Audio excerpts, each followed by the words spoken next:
مجھے لگتا ہے مجھے اس وطن کی مٹی سے بنایا گیا ہے۔ میری گھٹی میں جو شہد کا ایک قطرہ تھا وہ بھی میرے گاؤں کی بیری کے پھولوں سے کاشت کیا گیا تھا۔ جو پانی میں نے پہلی بار پیا تھا وہ بھی اس دیس نے میرے لیے اگلا تھا۔ جس کپڑے سے میرا تن پہلی بار ڈھانپا گیا تھا وہ بھی اس دیس کے کھیتوں کی کپاس سے بنا تھا۔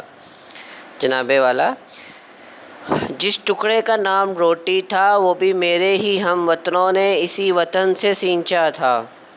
میرا رنگ گندم کا رنگ نہیں، میرا رنگ اس خلیان کا رنگ ہے جس کے ہر گوشے سے دہقان کی امیدیں جڑی ہیں۔ میرے خواب اب بھی کپاس کی مانند کھیتوں میں اگتے ہیں، اور ہر کٹائی کے ساتھ میں اس وطن سے محبت کا قرض اور لیتا ہوں، اور ہر بار یہی سوچتا ہوں کہ میں یہ قرض کبھی اتار بھی پاؤں گا یا نہیں۔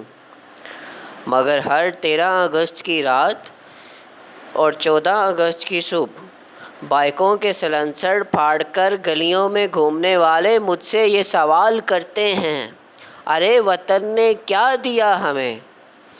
تو یہ 71 سالہ بوڑھا پاکستان چلا کر کہتا ہے، ارے تم نے کیا دیا اس کو؟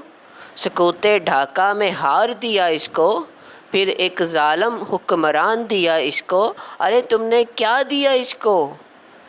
امریکہ جا کر دیس نہیں پردیس کہا اس کو، گورے آقاؤں کے کالے جوتوں پر پھینک دیا اس کو، این آر او کا زہر دیا اس کو، ارے تم نے کیا دیا اس کو؟ پاناما کی رسوائی میں مار دیا اس کو، اور تم کہتے ہو وطن نے کیا دیا تم کو؟